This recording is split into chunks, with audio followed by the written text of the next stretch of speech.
Hi, and welcome to RadOnc Talks, a lecture series designed for students and residents of radiation oncology. My name is Ria. I am currently a PGY4 resident at the University of Pittsburgh, and today's topic is locally advanced breast cancer. If you've been following along with the breast cancer playlist, so far we had a two-part overview going over kind of the initial workup, staging, and treatment paradigm for breast cancer. We then had a lecture going over early stage breast cancer where we talk about some of the seminal trials in early stage disease and explain the rationale for why we do what we do in the context of all of that evidence. In this talk, we're going to do the same exact thing, but for locally advanced breast cancer and go through some of the seminal literature that supports post-mastectomy radiation.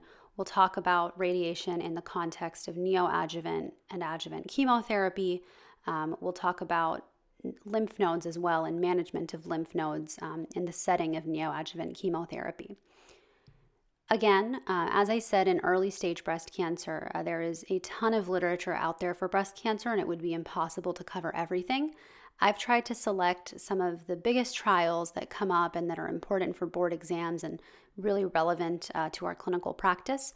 Again, we will not be able to cover absolutely everything, but hopefully with this presentation, we can kind of set a context so that when you do start seeing breast cancer in clinic, you have enough knowledge kind of in your arsenal to understand the rationale for why we do what we do when it comes to locally advanced breast cancer. When we think about early stage breast cancer and kind of favorable risk early stage breast cancer, we typically don't need to offer post-mastectomy radiation. So if these patients undergo a total mastectomy and they are early stage, favorable risk, a mastectomy alone is probably sufficient to keep their local recurrence very, very low. However, if they have high risk features at the time of surgery, or it turns out that they actually have locally advanced disease, and that means larger tumor size, more extensive axillary involvement, then they probably do derive a benefit from post-mastectomy radiation. We're going to talk about some of the evidence for post-mastectomy radiation in these high-risk, locally advanced patients, and we're going to show that there's actually an overall survival benefit to offering post-mastectomy radiation in these patients. So these trials are really important. It's important to keep in mind kind of what the inclusion criteria were for these trials because that informs how we think about post-mastectomy radiation and which patients it comes up for. So let's present these trials and kind of get an understanding of how we define these high-risk patients and which patients are considered locally advanced. The very first question that we need to ask ourselves is, what are the recurrence patterns after mastectomy? So who is most at risk of recurrence? If you recall from early stage breast cancer, we presented NSABP B4, and that trial compared Halsted radical mastectomy to total mastectomy, and they kind of stratified patients based on lymph node positive or clinically lymph node negative. And it turned out that the patients that had lymph node negative didn't really derive a benefit to total mastectomy plus radiation. Total mastectomy in those patients kind of seemed sufficient for local control. But there are patients that are at higher risk after mastectomy, right? And so who are they? From NSABP B4, we realize that probably node positive patients are more at risk. So there's a couple of pooled analyses that are informative to help us answer this question. So the first of these is the ECOG pooled analysis, which was published in 1988, and it looked at pre- and postmenopausal patients less than 66 years old after a mastectomy and adjuvant chemotherapy, and all these patients had node-positive disease. So on multivariate analysis, they found that tumor size greater than 5 centimeters, 4 or more lymph nodes, ER-negative tumors, tumor necrosis, and pectoral fascia involvement were significant for local regional recurrence. And if you look at those first two factors, tumor size greater than 5 centimeters and 4 or more lymph nodes, those things are reflected in how we stage breast cancer, right? Tumor size greater than 5 centimeters is a T3 tumor, and 4 or more lymph nodes makes you pathologic N2. And so TNM staging is prognostic, and that's why we stage cancer the way we stage cancer, because these things matter. The tumor size is important, the extent of lymph node involvement is important. And so for breast cancer, those are really the two most important things, and it's easy to remember them because it's in our staging system. So having T3 tumors or having PN2 makes you at much higher risk of recurrence after a mastectomy. The NSABP pooled analysis helps us a little bit more. This is a pooled analysis of two trials, NSABP 18 and 27, which looked at neoadjuvant versus adjuvant chemotherapy, and we'll get into those a little bit later and understand what they did. But these are basically both lymph node positive patients that were treated with mastectomy and adjuvant chemotherapy. And most of the recurrences in this pooled analysis occurred at the chest wall and around the mastectomy scar. So almost 60% of the recurrences occurred in the chest wall and at the scar. The next most likely place for a recurrence was the supraclavicular region, followed by the axilla. And that makes sense because the supraclavicular region, we're not really dissecting there, right? So that's more likely to recur than the axilla, where we actually are able to do a dissection. And then the number one site of recurrence, 60% of the recurrences actually happened at the chest wall. It turned out that axillary lymph node status was the most important predictor of local regional recurrence. So if you take a look at the table on the right-hand side, it kind of shows the number of nodes involved and what the risk was. So the 10-year risk of local regional failure increased dramatically with increasing number of lymph nodes. With 1 to 3 lymph nodes, the 10-year risk of local recurrence was around 13%. With 4 to 9 nodes, it jumped up to 24%. And with 10 nodes, it jumped up to 32%. These numbers are a little all over the place and kind of hard to remember. Just think 15, 25, 35 with PN1 versus PN2 versus PN3. 15% to 25% to 35%. So as you increase from your pathologic nodal stage, and our pathologic nodal stage reflects these divisions that are in this table and how NSABP looked at it, the 10-year risk of local recurrence increases by 10% for each PN stage. That's how you can kind of remember it. So 15% to 25% to 35%. Besides axillary lymph node status, other factors included age, tumor size, premenopausal status, and number of dissected lymph nodes. So you can see that in the tumor size as well, less than 2 centimeters, the risk was around 15%, 2 to 5, it was around 20%, and then greater than 5, it was 25%. So number of lymph nodes involved from PN1 to PN2 to PN3, it's a 10% increase each time, 15, 25, 35.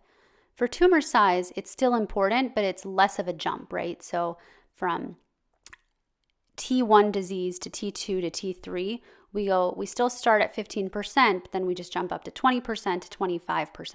So less of a drastic increase. So the big takeaway from these two pooled analyses, especially the NSABP pooled analysis, patients with large tumors and 4 or more lymph nodes involved have high rates of local regional failure as their first event after mastectomy. And so these are the patients that we're thinking to ourselves they may benefit from post-mastectomy radiation. That's a perfect segue then to talk about our post-mastectomy radiation trials.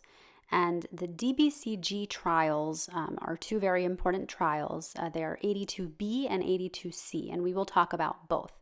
So the DBCG is a Danish breast cancer study group, and these 82B and C trials are the post-mastectomy trials, and they're divided based on pre- and post-menopausal patients. So DBCG 82B looked at post-mastectomy radiation in pre-menopausal patients, right? B comes before C, and these are pre-menopausal patients, so easy to remember. So they had 1,700 premenopausal women with high-risk breast cancer, defined as axillary node positive disease, tumor greater than 5 centimeters, or tumor invading the skin or pectoral fascia. So they're looking at node-positive patients or T3 and T4 cancers with tumor greater than 5 centimeters or invading into things. These patients were randomized after total mastectomy and axillary lymph node dissection to receive either post-mastectomy radiation with regional nodal irradiation plus chemotherapy with that outdated regimen of CMF for 8 cycles, or adjuvant chemo alone for 9 cycles, omitting the radiation. And with the post-mastectomy radiation, there was an improvement in local regional recurrence, overall survival, and disease-free survival.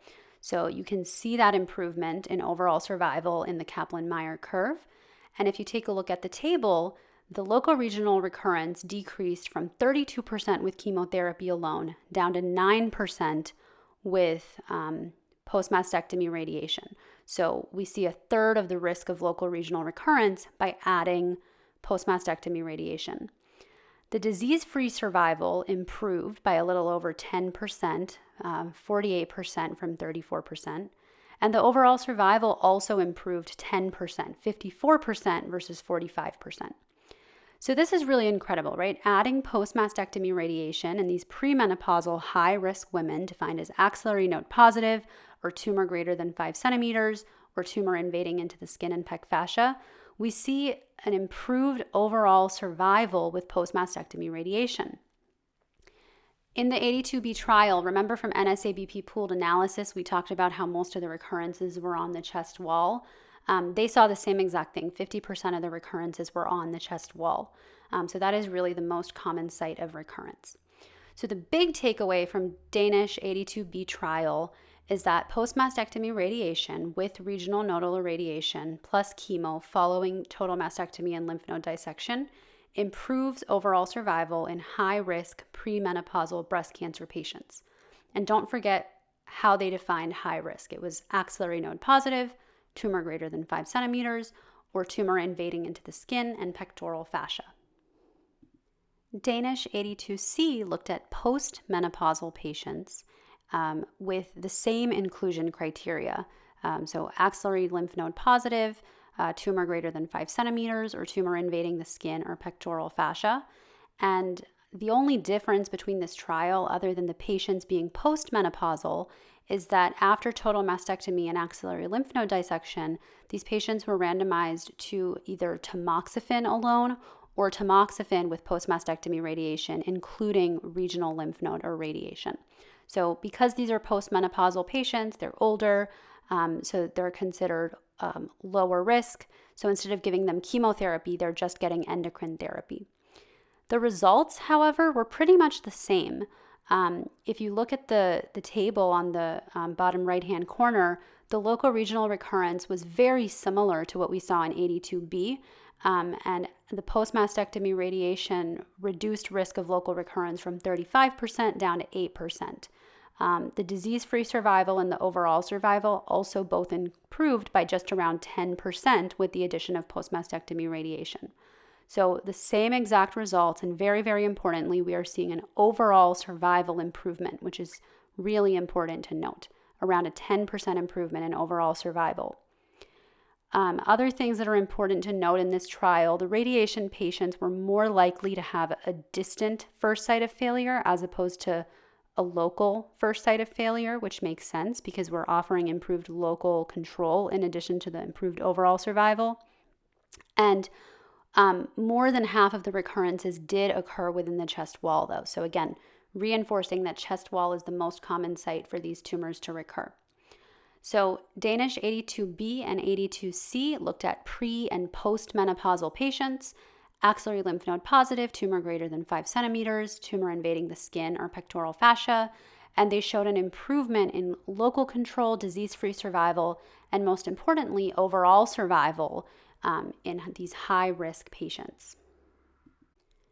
There's also the British Columbia trial that was looking at a similar question for post-mastectomy radiation.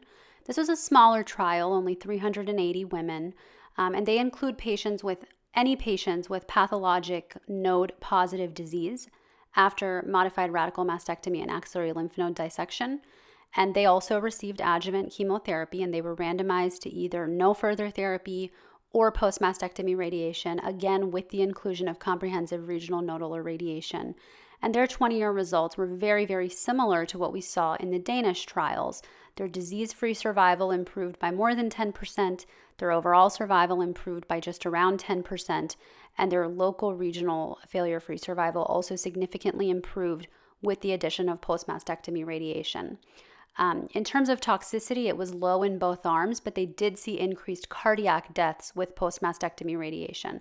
So 0.6% versus 1.8% with the post-mastectomy radiation. So it's important to realize that post-mastectomy radiation and regional lymph node irradiation across all these trials improves these outcomes: disease-free survival, overall survival, local control.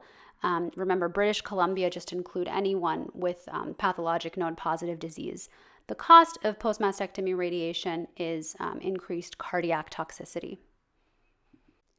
Let's really drive home the benefit of post-mastectomy radiation in node-positive patients with the EBCTCG Meta-analysis. So this is a meta-analysis of 22 trials that compared post-mastectomy radiation, including comprehensive regional nodal irradiation, versus no radiation.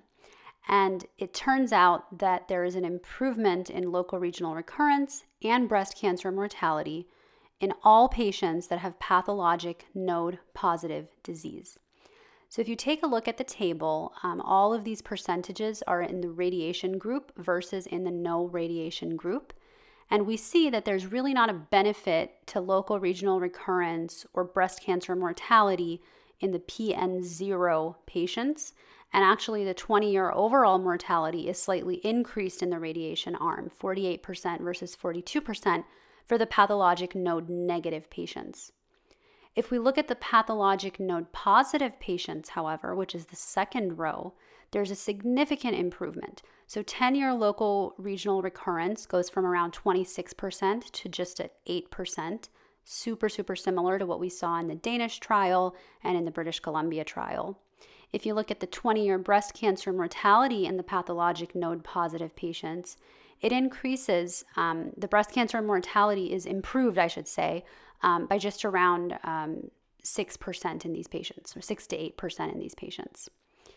Interestingly, the EBCTCG meta-analysis split up the patients based on 1 to 3 positive nodes versus 4 or more positive nodes. And when they analyzed it separately, there was still an improvement in the 10-year local regional recurrence and the 20-year breast cancer mortality for patients with just 1 to 3 positive lymph nodes. The magnitude of the benefit was probably increased in the patients with 4 or more lymph nodes, but there was still a significant improvement in patients with 1 to 3 lymph nodes. So post-mastectomy radiation plus regional nodal irradiation improves the local regional recurrence and the breast cancer mortality in all patients with pathologic node-positive disease, and that's the major takeaway from the EBCTCG meta-analysis. So just to really drive home what we've talked about so far, the DBCG 82B and C trials were the seminal trials establishing the role of post-mastectomy radiation with regional nodal irradiation for these high-risk breast cancer patients. And they included patients that had any axillary node positivity, tumor greater than 5 centimeters, or tumor invading the skin and the pectoral fascia. The post-mastectomy radiation with regional nodal irradiation improved multiple outcomes, and this improvement withstood at significant follow-up of 30 years.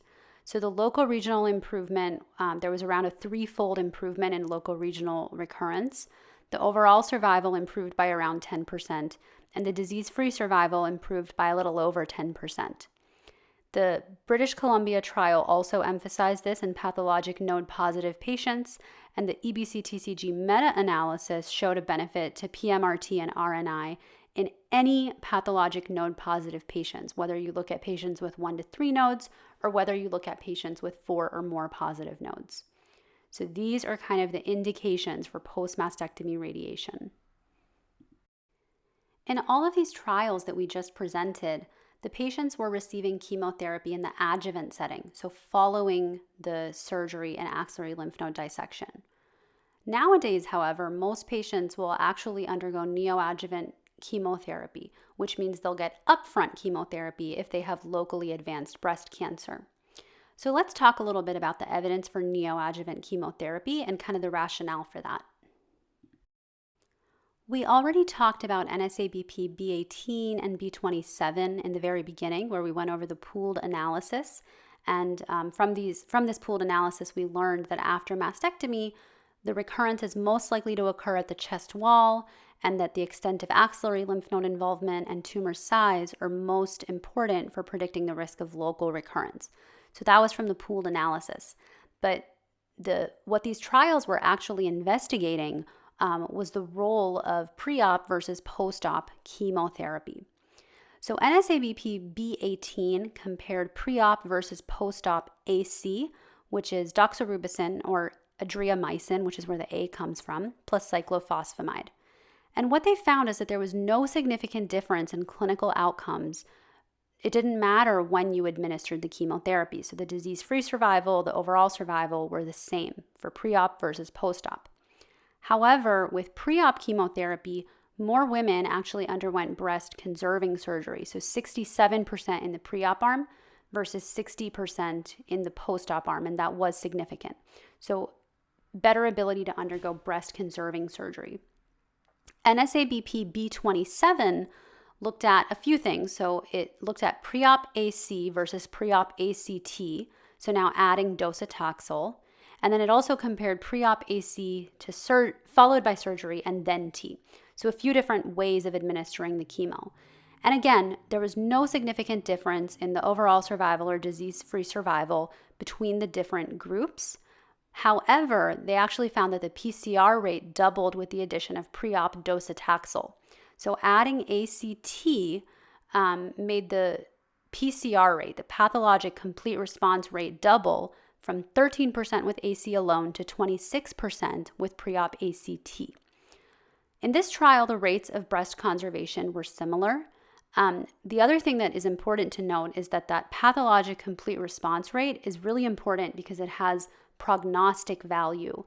So it's, it kind of is, it gives us a hint that if a patient has a pathologic complete response, they're more likely to have a higher overall survival.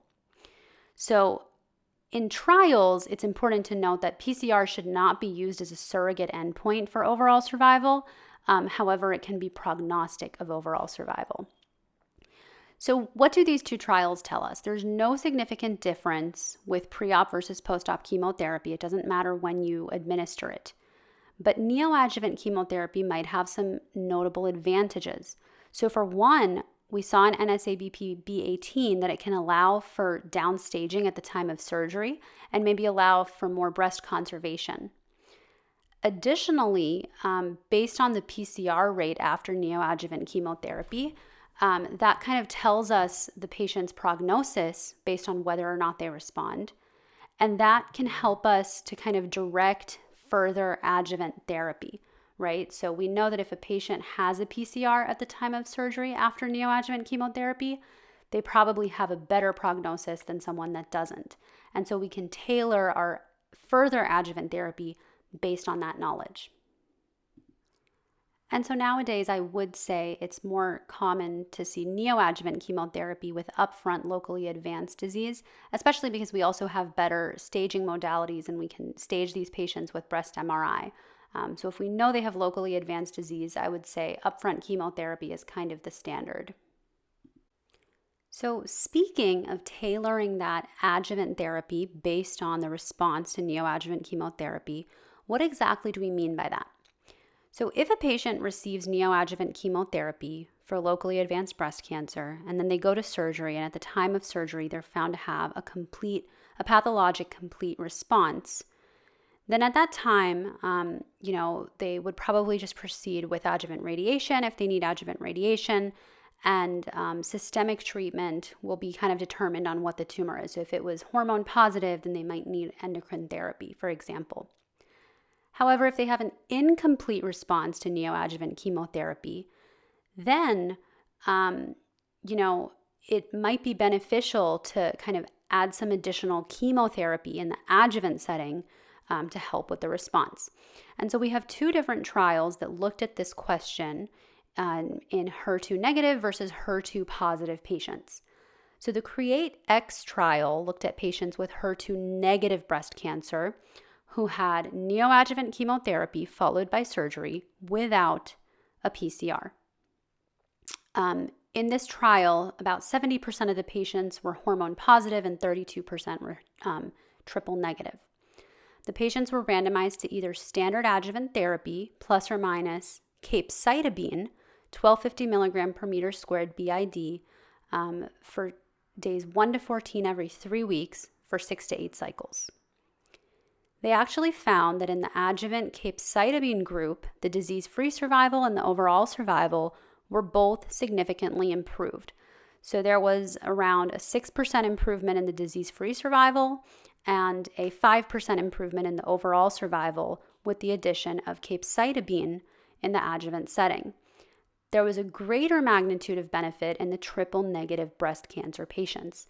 And so from the CREATE-X trial, we learn that for HER2-negative breast cancer patients who receive upfront chemo, in the adjuvant setting, capecitabine or Xeloda offers an overall survival benefit. The Catherine trial was kind of the same type of trial, but they looked at HER2-positive breast cancer patients. So these are patients that did not have a PCR after neoadjuvant chemotherapy, and they were typically receiving HER2-directed neoadjuvant chemotherapy with TCHP. And they were randomized to receive either adjuvant TDM1 or adjuvant trastuzumab for 14 cycles. So remember, trastuzumab is our HER2-directed antibody, and TDM1 is an antibody-drug conjugate of trastuzumab and emtansine, which is a microtubule inhibitor that's a cytotoxic agent. So adding that TDM1 in the adjuvant setting actually improved the 3-year DFS by around 10%.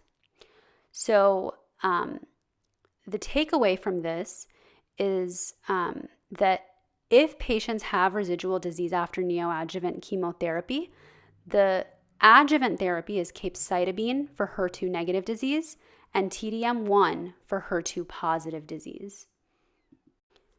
It took me a long time to kind of understand the knowledge that I have tried to kind of summarize in this table here of chemotherapy regimens. But now that I think I have a good understanding of it, I think that I can summarize it hopefully in a way that makes sense and is straightforward and easy to remember. So when we think about breast cancer, it's easiest to divide it into, I think, 3 separate groups. So hormone positive and HER2 negative, HER2 positive, and triple negative breast cancer. And there are different indications for giving chemotherapy for each of these cancers. And if you recall the breast cancer overview lecture, we kind of talked about it. So HER2 positive and triple negative are more high risk. And so the threshold to give chemotherapy in these patients is a little bit lower. Hormone positive HER2 negative, on the other hand, is more favorable risk. And so we use the genomic risk profiling with the Oncotype score or Mammaprint or whatever you use.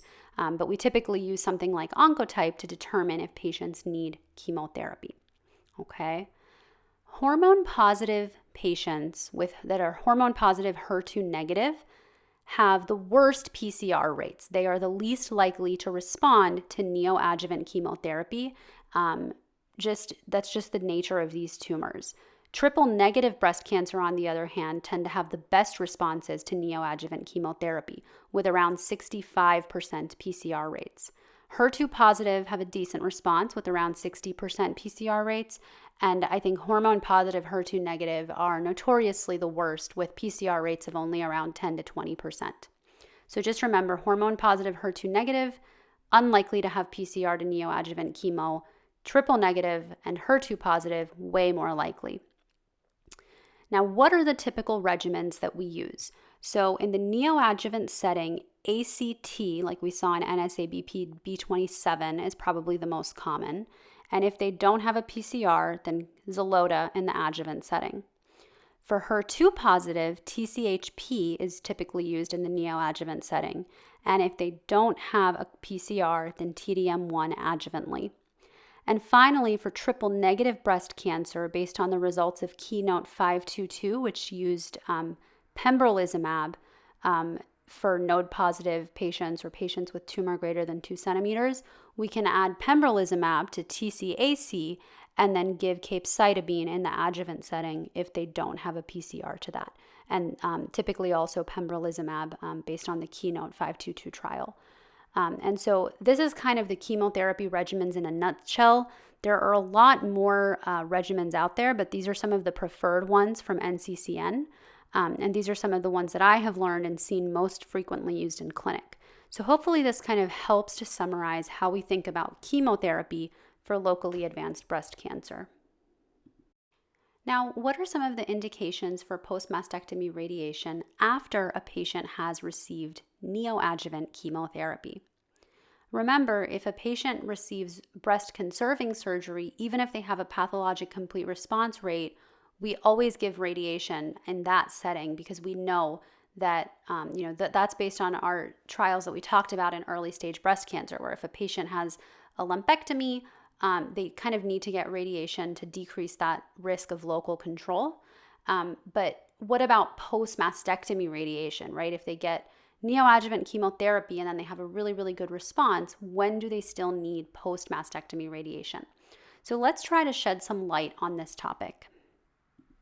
Here is a retrospective study from MD Anderson that compared patients who received neoadjuvant chemotherapy followed by mastectomy plus or minus post-mastectomy radiotherapy. Now, this is a retrospective study, so anytime we have retrospective studies, there are certain limitations, and this is not what this wasn't a randomized clinical trial, which is level 1 of evidence. So in this particular cohort of patients that received radiation therapy were actually more likely to have advanced clinical stage. So keeping in mind that this is a retrospective study, what they've found is that the 10-year local regional recurrence overall was higher in patients that did not receive post-mastectomy radiation. So 10-year local recurrence was 22% with no post-mastectomy radiation versus 11% with post-mastectomy radiation, and that difference was significant. But on subset analysis, it looked like post-mastectomy radiation most significantly improved local recurrence after neoadjuvant chemotherapy in patients that had stage 3 to 4 disease, regardless of whether they had a pathologic complete response. So regardless of whether or not they had a pathologic complete response to neoadjuvant chemotherapy, patients with stage 3 to 4 disease benefited from post-mastectomy radiation. So the local recurrence in these patients was 3% with the radiation versus 33% without the radiation. So that is significant. They did not see any improvement in patients that had stage 1 to 2 disease with a pathologic complete response, or in patients with stage 2 disease with 1 to 3 positive lymph nodes. And case-specific survival with PMRT was improved in patients with more advanced disease, so clinical stage T4, pathologic stage N2 to N3, or clinical stage 3B or higher. So again, retrospective data, imperfect, but it shows us that post-mastectomy radiation is probably needed for patients that have stage 3 disease or higher, even if they have a pathologic complete response to neoadjuvant chemotherapy. The big question that emerges is, what if patients have a pathologic complete response in the nodes? Do they need radiation after neoadjuvant chemo? Do they need regional nodal irradiation? And that's actually a subject of an ongoing trial. So NSABP 51, and this was actually presented in abstract form at San Antonio Breast Conference this past year in 2023. But NSABP B51 is asking the question of, do we need regional nodal irradiation in patients that are clinically N1 who have a PCR to neoadjuvant chemotherapy? Based on that retrospective data, it didn't look like there was a benefit to this, but this is a phase 3 randomized clinical trial asking that question so that we can get level 1 evidence to help guide our decision making. Now, keep in mind that these patients that are included in this trial are kind of on the edge of being early stage versus locally advanced. So remember that clinical T1 to T2 patients that are N1 are technically considered stage 2 in our staging system, right? So T1 to T2 N1 disease is considered stage 2. And so in that MD Anderson retrospective data, there wasn't an outright evidence for treating these patients with post-mastectomy radiation. So NSABP 51 is taking patients with clinical T1 to 3 N1 invasive breast cancer, and their nodes need to either be biopsied via core biopsy or FNA. And these patients are undergoing mastectomy or lumpectomy with sentinel lymph node biopsy or axillary lymph node dissection after they undergo neoadjuvant chemotherapy, including anti-HER2 therapy in patients with HER2 positive tumors. After they undergo neoadjuvant chemotherapy and then undergo surgery, whether it's mastectomy or lumpectomy, and then sentinel lymph node biopsy or axillary lymph node dissection, they are being randomized to regional nodal irradiation versus no regional nodal irradiation. So if they undergo a lumpectomy, they're being randomized to whole breast plus regional nodal versus whole breast irradiation only. And if they undergo mastectomy, they're being randomized to post-mastectomy radiation with comprehensive nodal irradiation versus no adjuvant radiation at all. This trial was actually presented in San Antonio in 2023, and they found that there was no significant difference between the arms. So the ipsilateral breast tumor recurrence was just around 92% in both arms. The distant metastasis-free survival was 93% in both arms, and the overall survival was around 94% in both arms. So it did not look like these patients that are kind of on the edge of being locally advanced with just clinical N1 disease with a PCR to neoadjuvant chemotherapy, it does not look like they benefit from regional nodal irradiation. Of course, this was just presented in abstract form, and so this is something that, we're obviously all waiting for the manuscript eagerly and kind of seeing how this will change practice based on these results. So this is a good trial to be aware of. So putting that all together, because I think it can be a little confusing, what are the absolute indications for post-mastectomy radiation? So according to the ASCO, ASTRO, SSO guidelines on this, 4 or more positive nodes, so if you have PN2 disease, if you have T3 disease with positive nodes, and keep in mind that all of these things automatically make you stage 3. So if you have stage 3 disease, that's an automatic indication of PMRT, regardless of the response to neoadjuvant chemotherapy. And then if you have YPN positive after neoadjuvant chemo, so if you have an incomplete pathologic response in the lymph nodes after neoadjuvant chemotherapy, then you definitely need post-mastectomy radiation. And remember, that includes comprehensive nodal irradiation. Now, the question of YPN0, so if you had node-positive disease and then you had a complete response after neoadjuvant chemotherapy, based on NSABP B51, it's looking like that's not there's really not a benefit to the comprehensive nodal irradiation in that situation. So in the post-mastectomy setting, you would just not offer radiation to those patients. But this is kind of actively in development, and we are still waiting for the final manuscript of NSABP B51 to be published. So this is something to continue following.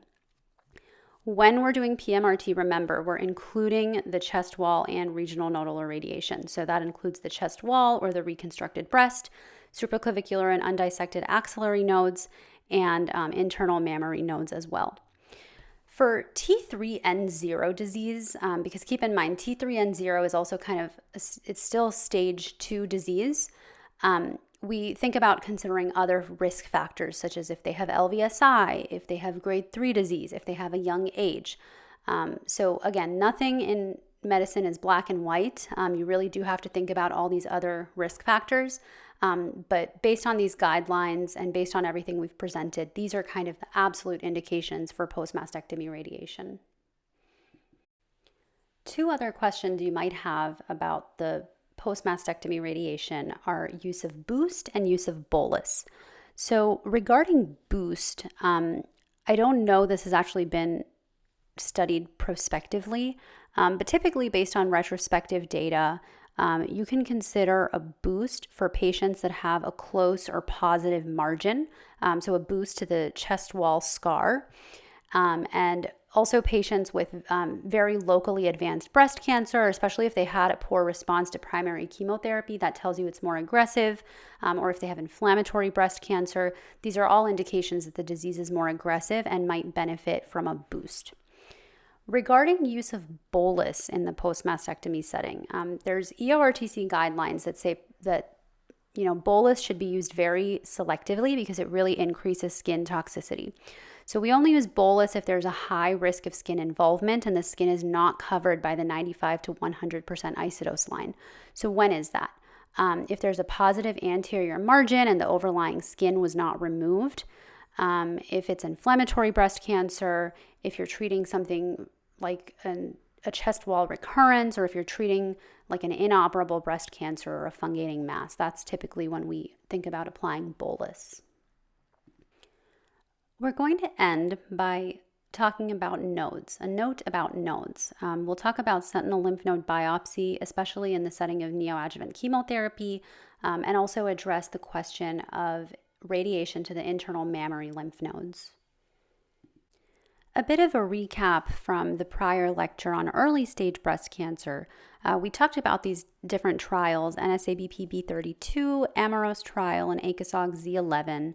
And essentially, the TLDR from these trials is that sentinel lymph node biopsy, followed by regional nodal irradiation, if the sentinel nodes turn out to be positive, is less toxic with equivalent outcomes compared to axillary lymph node dissection. And the key thing is that no outcomes, no breast cancer endpoints are changed with the sentinel lymph node biopsy and regional nodal irradiation approach, and lymphedema rates are halved. So from 23% with the axillary nodal dissection down to 11% with regional nodal irradiation. This particular trial from the International Breast Cancer Study Group, IBCSG 2301, is helpful to know about in the event that your patient has sentinel lymph node biopsy that shows microscopic nodal disease, so N1MI. N1MI, remember, is tumor that's between 0.2 and 2 millimeters in size. So this trial took just under 1,000 patients with T1 to T2 and N1MI disease, and these patients were randomized to undergo either axillary lymph node dissection or no axillary lymph node dissection. And they found that there was no significant difference in the 5-year disease-free survival or any other outcomes between the two arms. The axillary lymph node dissection group, as we know, had higher grade 3 events, including neuropathy as well as lymphedema. In terms of the type of surgery and the radiation that was used, 10% of these patients had mastectomy, 90% had breast-conserving surgery, and 22% of the patients had no axillary radiation. So either no radiation if they underwent mastectomy or just partial breast irradiation, so no regional lymph node irradiation if they had a lumpectomy. And so this trial is helpful to know about because it tells us that if we have microscopic sentinel nodes, first of all, axillary lymph node dissection can be omitted. And then the question is, do we treat with radiation?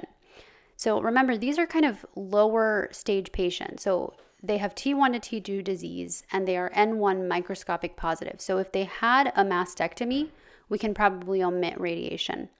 If they did not have a mastectomy and they had breast conserving surgery, they're going to be getting breast radiation anyway. So you can consider whole breast radiation with either coverage of the low axilla or using like a high tangent approach as an ACOSOG Z11. Of course, administering neoadjuvant chemotherapy complicates things a little bit, and we have to wonder how reliable is a sentinel lymph node biopsy after neoadjuvant chemotherapy? The short answer is it might be a little bit less reliable, but we have several phase 2 trials showing that if we use dual tracers and sample at least 2 or more nodes, then sentinel lymph node biopsy, even after neoadjuvant chemotherapy, can actually yield pretty low false negative rates and be reliable. So dual tracers and sampling greater than or equal to 2 nodes is kind of the key here. And there are several trials. I won't go into too many details about them, but just for your reference, ACOSOG Z1071, the Sentina trial, and the SN-FNAC trials all looked at the role of sentinel lymph node biopsy after neoadjuvant chemotherapy. If patients have neoadjuvant chemotherapy and then they undergo a sentinel lymph node biopsy following neoadjuvant chemotherapy, and it turns out that they still have residual node positive disease, for a long time, we kind of, did the standard of care, which is to do a completion axillary dissection in these patients. There's an ongoing Alliance trial, which is a phase 3 randomized controlled trial, to evaluate whether regional lymph node irradiation can substitute axillary lymph node dissection in these patients with sentinel lymph node positivity after neoadjuvant chemotherapy. So I think of this trial as kind of the equivalent of the Amaros trial, except in the setting of after neoadjuvant chemotherapy. So obviously these patients are higher risk because they've had neoadjuvant chemotherapy and they still have node positive disease. There's some retrospective data from my institution, actually, from UPMC, that shows that you can probably get away with regional nodal irradiation in lieu of axillary lymph node dissection and spare these patients some severe morbidity from that lymphedema. But this phase 3 randomized controlled trial is something that's worth following since it's ongoing, and the estimated primary completion is in 2024.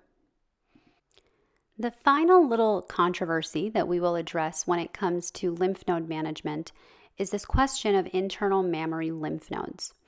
The question is, should internal mammary lymph nodes be included in regional nodal irradiation?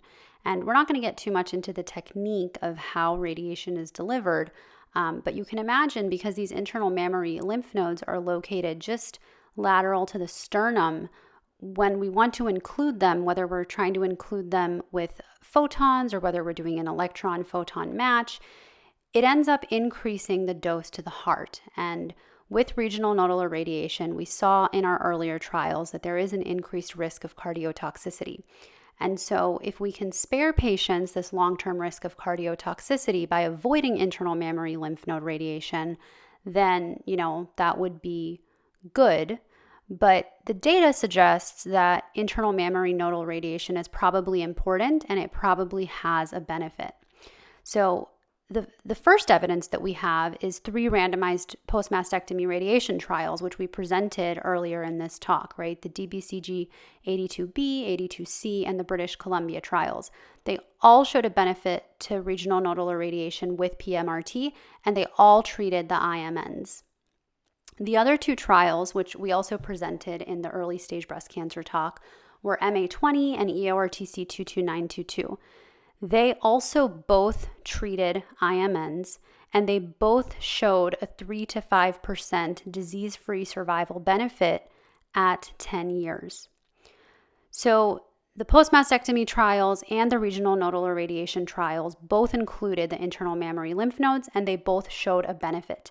But it's unclear if that benefit was specifically attributable to the inclusion of the IMNs. So we have a few more trials that are specifically looking at internal mammary nodal irradiation. So the first of these is a French trial by first author Hennequin et al. And they looked at patients with positive axillary nodes or tumors that were central or medial, so kind of like the inclusion criteria for the EORTC 22922 trial. And these patients underwent a modified radical mastectomy and axillary lymph node dissection of levels 1 and 2.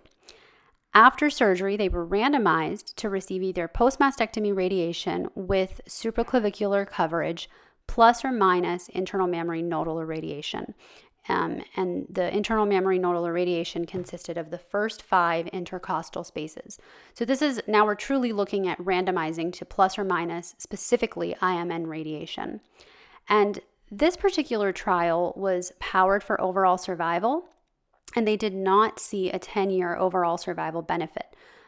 So it was 59% without versus 62% overall survival with the internal mammary nodal irradiation. A second trial that looked at this was from the Danish group, so the DBCG IMN trial, and this was a prospective population-based cohort study of patients with PT1-3 disease and PN1-3 disease. And they took patients, they did kind of a natural randomization. So these patients, if they had right-sided disease, they received internal mammary nodal irradiation. But if they had left-sided disease, they did not, because there was a concern that with the left side, it would increase the dose to the heart, and there was a concern for radiation-induced heart disease. And so after this natural randomization of right versus left, they actually found that there was a 3% benefit in the 8-year overall survival with internal mammary nodal irradiation. So the overall survival was 72% without versus 75% with internal mammary nodal irradiation. And they also saw a 3% improvement in the breast cancer-specific mortality. There was a more recent Korean trial, KROG 0806, that actually randomized patients with node-positive disease to breast or chest wall radiation with or without internal mammary nodal irradiation. And this trial was powered to show a 10% disease-free survival benefit, and they found no difference in the primary endpoint at 7 years. And this is actually kind of the criticism of the French trial as well, is that it was powered to see a higher overall survival benefit than there actually is, right? So this is a very small benefit, 3%, but it's a benefit nonetheless. And the DBCG IMN trial was significant because it was powered that way. So with statistics, it's all about how you power it and how likely that the numbers are to detect these very small improvements in overall survival. But a lot of physicians, and also the way that I am being trained at my institution, all the seminal trials that showed a benefit to post-mastectomy radiation used internal mammary nodal irradiation. It looks like there is a benefit to internal mammary nodal irradiation based on the MA20, the EORTC trials that we talked about, and the DBCG IMN trial showed a benefit as well, and it's just possible that this other trial and the Korean trial maybe just were not powered to show that benefit. So quick summary from our discussion on nodes. Axillary lymph node dissection has largely been replaced by sentinel lymph node biopsy, and we know that sentinel lymph node biopsy plus regional nodal irradiation is less toxic with equivalent outcomes, and the lymphedema is significantly reduced with this approach compared to axillary lymph node dissection. We did talk about the International Breast Cancer Group study, where if we had microscopic sentinel lymph node positivity, axillary lymph node dissection can probably be omitted, and if the patient undergoes a mastectomy, we can probably omit post-mastectomy radiation. In terms of sentinel lymph node biopsy after neoadjuvant chemotherapy, we know that using a dual tracer and sampling 2 or more nodes decreases the rate of false negativity. So we really need dual tracer, 2 or more nodes sampled for kind of the best results there. And then there's that ongoing Alliance phase 3 study that's going to help us know whether we can substitute axillary lymph node dissection with regional nodal irradiation in patients that have sentinel lymph node biopsy positivity after neoadjuvant chemotherapy. And then finally, whenever we're doing regional nodal irradiation, we're including axillary levels 1 to 3. Unless part of the axilla was dissected, then we typically omit the dissected axilla, the supraclavicular nodes, and the internal mammary nodes. Internal mammary nodal irradiation was controversial, but we talked about how there's probably a small but still significant benefit based on trials that were dedicated to looking at the role of internal mammary nodal irradiation. So very quick conclusion slide going over everything that we talked about, because I know that this was another very long talk. We showed evidence that post-mastectomy radiation improves overall survival in high-risk disease.